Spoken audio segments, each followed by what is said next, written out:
ngeen jëf yéen ñi safoo site internet bi di Buzz Actu 221 nuyu nañ leen bu baax jaajëfal leen ci kóolu tege sopp bi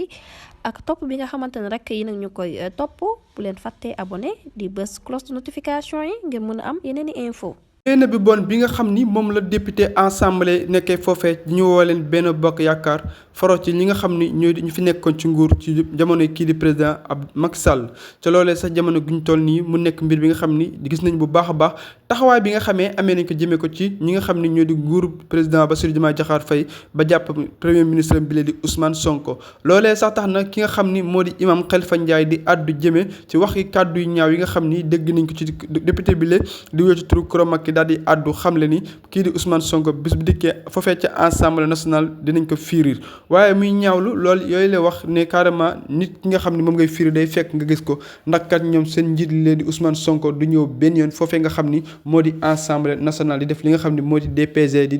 déclaration politique générale ngir kat li tax li ni mel loi bi nga xam ni moo war a loolee dafa may kii di Ousmane Sonko mu am li yëpp moo 8 jours waaye kat daanaka moom imam Khalifa Ndiaye di xamle kii di président Assemblée nationale bi di wéeturu Amadou Mame Diop dañaa gis ni saa su ne taxawaay bi nga xam ni amee na ko depuis boobu bañ ko falee ba léegi saa su ne day njuuj njaaj ak teg li nga xam ni yemawul benn yéen ci foofee ci article yi nga xam ni moom la charte nday réew mi joxe ci bépp institution rawat na foofee ci Assemblée nationale moom imam mi di xamle bu baax a baax kon nag soxor bi nga xam ni gis nañ ko dafa war a jeex bu baax a baax ndax kat député yi la yéen seen yitte du lenn lu dul fexe la tout ba tas nguuru ki di président ki nga xam ni nguuru ki nga xam moo di Ousmane Sonko moom mi nga xam moo jiite